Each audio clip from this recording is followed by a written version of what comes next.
중대장은 애플에게 실망했다. 이병, M2. 그래도 저는 업그레이드 됐습니다. 머리박아.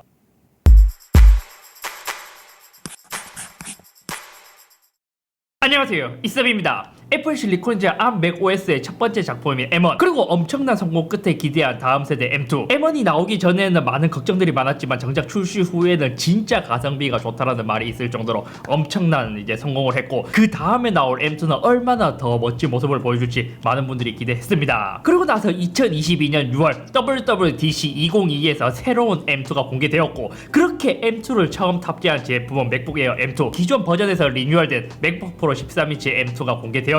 이 공개된 제품을 봤을 때 사실상 맥북 프로의 경우 기존에 있던 것을 껍데기를 그대로 쓰고 M2만 박았기 때문에 그렇게 관심도가 엄청 높진 않았거든요. 그래서 저도 이 맥북 에어 M2로 먼저 소개를 해드리고 싶었으나 현재 M2 맥북 프로가 먼저 출시되었기 때문에 이걸로 M2를 한번 맛보고 나중에 맥북 에어를 다시 살펴보도록 하겠습니다. 성능을 이야기하기 전 외관부터 한번 둘러보도록 하죠.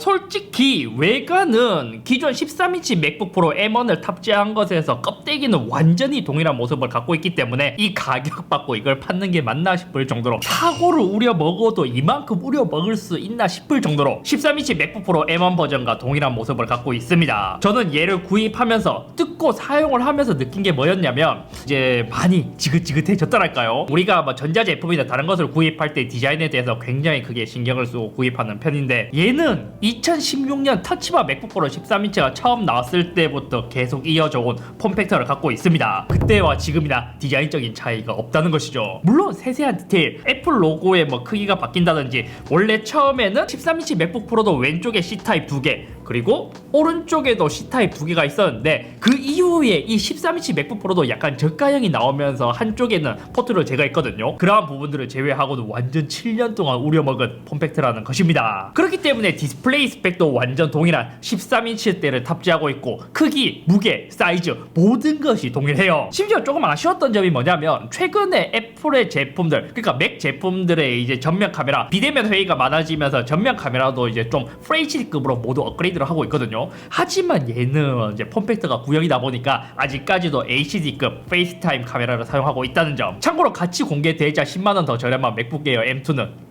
FHD급으로 업그레이드 되었어요. 그나마 달라진 점이라면 프로세서가 달라졌기 때문에 동영상 재생 시 공간 음향을 지원하기 시작했고, 이쪽에도 하이 임피던스 헤드폰을 지원하는 헤드폰 잭으로 변경되었습니다. 배터리 용량도 기존이랑 동일하거든요. 하지만 충전기가 61W에서 67W급으로 변경되었더라고요. 아마 요거는 이제 내장되어 있는 M2의 이제 프로세서 때문에 조금 변경되지 않았을까. 맥북 에어 M2 그리고 작년에 출시한 맥북 프로 뭐 14인치나 16인치 시리즈들은 다시 그 맥스 에이프 3가 모두 들어갔잖아요. 가격이 기존보다 더 올랐음에도 불구하고 뭐 그런 부분도 전혀 달라진 게 없습니다. 배터리 타임도 스펙상 20시간으로 동일하고, 뭐 맥북 에어 M2보다 좋은 점, 그나마 맥북 에어의 경우 팬이 없는 팬리스 구조이지만 얘는 액티브 쿨링 시스템이 탑재되어 있다. 그 외에는 너무 재탕이라서 좀 실망스러워요. 다음은 폼팩터를 울고 먹었으니 뭐 요것에 대한 부분은 기대할 것이 없다고 하더라도, 우리가 가장 기대할 만한 부분 M2에 관한 기대감이 들어서 요것에 대해 간략하게 테스트를 진행해 봤습니다. 이 시스템을 본다면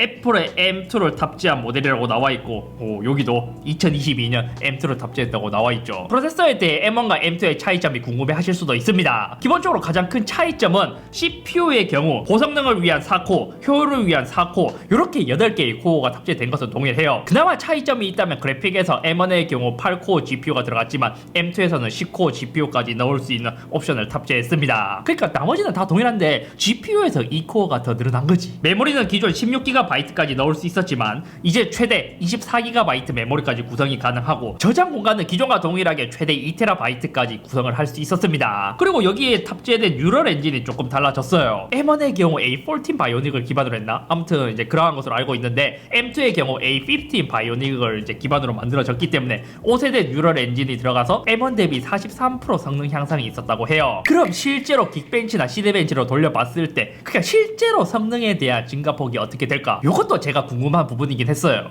왜냐면 애플 키노트에서 원래 애플의 경우 뭐 싱글코어나 멀티코어나 얼마나 증가했다라고 이제 수치를 보통 알려주기 마련인데, 애플에서는 이번에 M2를 공개하면서 멀티코어는 이만큼 증가했다라고 이야기를 했지만 싱글코어는 따로 성능 증가폭을 이야기하지 않았거든요. 가장 먼저 긱벤치에서 비교를 해봤습니다. 멀티코어는 애플에서 이야기한 주장대로 대략 18% 정도 성능 향상이 있었습니다. 그럼 싱글코어는 어떨까? 약 10% 정도의 성능 향상이 있는 모습을 볼 수 있었습니다. 멀티코어는 확실히 성능이 좋아졌는데 싱글코어는 좀 그렇게 차이가 약간 미미한 느낌? 그리고 시네벤치 R23도 한번 돌려본 결과 요거는 긱벤치에 비해서는 성능 증가폭이 그렇게 크진 않더라고요. 참고로 시네벤치 R23은 기존에 있던 시네벤치 뭐 R20과는 달리 10분 동안 계속 스트레스를 주기 때문에 스로틀링이 걸렸을 때까지 모두 고려한 테스트거든요. 멀티코어는 M1 대비 약 12% 증가했고 싱글코어는 M1 대비 약 4% 정도 더 빨라진 수치를 볼 수 있었습니다. 사실상 싱글코어는 거의 스로틀링이 걸렸을 때는 약간 비슷한 점수라고 보면 될 것 같기도 하죠. 대신 GPU에서 코어 수가 2개 증가한 만큼 여기서는 성능 증가폭이 확실히 크게 있었습니다. 물론 이러한 맥의 경우 뭐 게임을 돌리거나 그래픽카드를 제대로 알아볼 수 있는 테스트가 막 다양하지 않아서 기본적으로 긱벤치에 있는 뭐 오픈GL이랑 메탈 요것도 이제 정확하게 그래픽 테스트라고 하기에는 조금 부족할 수 있지만 요걸로 이제 진행해 봤거든요. 여기서 오픈CL은 약 44%의 성능 증가, 메탈은 약 39% 증가로 CPU 대비 그래픽카드의 성능 향상폭이 꽤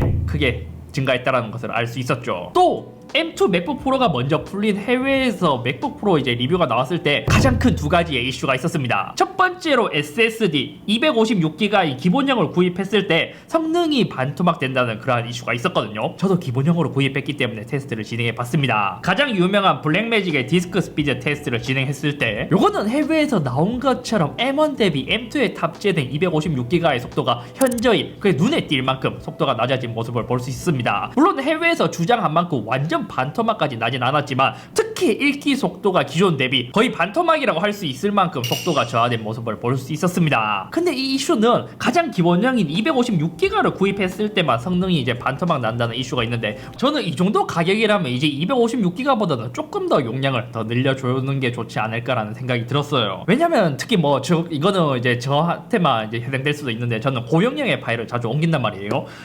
특히 맥은 작업용으로 많이 구입을 하시는데 256기가 여기서 고용량의 파일을 많이 넣게 되면, 제가 외장 SSD로 파일을 이제 전송하고 이러한 테스트를 진행해 본 결과 용량이 차면 찰수록 속도가 좀 많이 줄어드는 그런 현상이 있었기 때문에 일반 사용자분들은 솔직히 이 정도의 속도만 되더라도 뭐 크게 차이가 안 날 수도 있어요. 근데 고용량의 파일을 주로 옮기시는 분들은 용량에 대한 아쉬움도 느껴질 수도 있고 또 파일을 옮기는 속도에 대한 아쉬움이 많이 느껴질 수도 있을 것 같습니다. 그럼 이제 속도가 저하됐다라는 걸 알았는데, 그럼 애플에서 똑같은 256기가의 SSD를 넣었는데 왜 성능이 거의 반토막 되었을까? 이렇게 된 이유라면 해외에 있는 분해하는 그러한 자료를 봤을 때 여기서 이제 정답을 찾을 수 있었습니다. 기존 M1 시리즈는 256기가라 하더라도 128기가 두 개가 꽂혀서 레이드로 구성이 되어 있는 모습을 볼 수 있었거든요. 즉 기존에는 두 개의 칩을 묶어서 레이드로 구성하게 되었고, 이로 인해 데이터를 반으로 쪼개서 이제 전송 속도를 2배로 늘릴 수 있었던 것에 비해 새로운 M2에 들어간 256기가는 단일 칩이기 때문에 레이드 구성이 아니라서 상대적으로 성능이 떨어진 것처럼 보이게 된 것입니다. 뭐 그렇게 보이는 게 아니라 M1에 비해서는 성능이 반토막 난 건 맞지, 실제로 사용자가 느꼈을 때는 거의 반만큼 속도가 낮아졌으니까요. 그리고 두 번째로 발열에 관한 이슈가 있었습니다. 솔직히 저는 이 부분에 있어서 막 엄청나게 빡세게 작업을 하는 게 아니다 보니까 실제 사용자에게는 그러한 이슈보다 조금 다르게 다가오지 않을까라는 생각이 들더라고요. 왜냐면 제가 팬을 돌아가는 소음을 느낀 것이 시네벤치 R23을 돌릴 때 유일하게 그때 좀 크게 느꼈거든요. 그래도 옛날 인텔 맥에 비해서는 상당히 조용한 수준이었고 나머지 상황에서는 사실 팬이 돌아간다는 게 크게 거슬리지 않을 정도로 저는 솔직히 M1 맥북 프로와 비교했을 때 큰 차이를 느끼기에는 어려웠습니다. 특히 발열은 이제 시네벤치 R23을 돌릴 때 여기 한 4에서 6 사이 요 정도가 많이 뜨끈뜨끈 했거든요. 근데 이것도 이제 뭐 열 체크를 해봐야 알겠지만 다른 노트북 대비 저는 이 정도면 괜찮은 정도의 발열이 아닌가? 라는 생각이 들기도 했어요. 오히려 저는 이제 고질적인 터치바를 오랫동안 쓰게 된다면 여기서 오는 그런 발열이 더 크거든요. 그래서 저는 쓰면 터치바의 발열이 더 거슬리지 이 M2 프레스에서 올라오는 발열은 크게 거슬리지 않는다랄까요? 게다가 영상 편집을 할 때는 항상 CPU와 GPU를 100%로 모두 갈구는 게 아니다 보니 이때는 팬 소음도 잘 느껴지지 않았고 발열도 심하게 느껴지지도 않았습니다. 오히려 M1 맥북 프로를 쓸 때랑 거의 크게 차이가 나지 않더라고요. 그래서 아마 발열 이슈는 8K나 파일을 정말 빡센 작업을 할 때 나타나는 현상처럼 보였고, 그 정도 작업을 한다면 저는 오히려 뭐 이러한 이제 뭐 M2 맥북 프로 이러한 제품보다 M1 프로, M1 맥스, M1 울트라 그 정도 급으로 가는 게 맞지 않나 라는 생각. 저는 딱 M2 정도 급으로 사용하는 사용자분들에게는 여전히 크게 체감이 없을 것으로 생각해요. 그리고 실질적으로 우리가 작업을 했을 때 얼마나 속도가 더 빨라졌는지 알아보기 위한 테스트, 제가 작업하는 파이널 컷 프로에서 영상을 뽑는 속도를 한번 테스트 진행해 봤습니다. 심지어 M1은 탑재되지 않고 M1 프로 이상에서만 탑재됐던 미디어 가속기가 M2에서는 기본적으로 탑재돼서 더 기대를 했어요. 첫 번째로 4K 영상 10분 4초짜리를 H264로 출력 시 이 부분에서는 사실상 거의 크게 차이가 나진 않았습니다. 수치적으로는 거의 9초 정도에 이제 가까운 그런 이제 차이를 보여주긴 했지만, 이 정도면 새로운 프로세서를 업그레이드를 해야 될 정도라고 생각이 들진 않는 것 같아요. 오히려 제가 느꼈을 때 영상을 뽑을 때의 M1과 M2의 차이는 크게 느껴지지 않더라고요. 심지어 프로젝트 파일도 대략 180기가 정도이기 때문에 이러한 이제 256기가 모델에서는 프로젝트를 넣으면 거의 빠듯한 정도의 작업이거든요. 근데 이 정도에서는 작업할 때 그 영상을 뽑을 때의 속도 차이는 거의 크게 느껴지지 않았다는 것이죠. 생각해보면 제 생각에 4K 정도 이제 유튜브에 올라가는 영상을 편집했을 때 이 정도 급에서는 여기서 더 올라가더라도 뭐 크게 차이가 없는 것 같기도 하고, 그나마 진짜 이제 프로덕션이나 이제 전문 장비에서 사용하는 이제 애플의 프로레스 코덱을 사용한다면 의미가 있을 것 같기는 합니다. 근데 이것도 테스트 해보면서 든 생각이 뭐였냐면, 요 정도 작업만 하는데도 용량이 허덕이면서 프로젝트 한 개만 작업하더라도 용량이 허덕이는데 프로레스로 작업을 한다면 256기가는 이제 절대 불가능할 거고, 그 정도 작업한다면 이제 용량과 램 모두 높아야 되는데, 오히려 그러한 작업을 하시는 분들은 또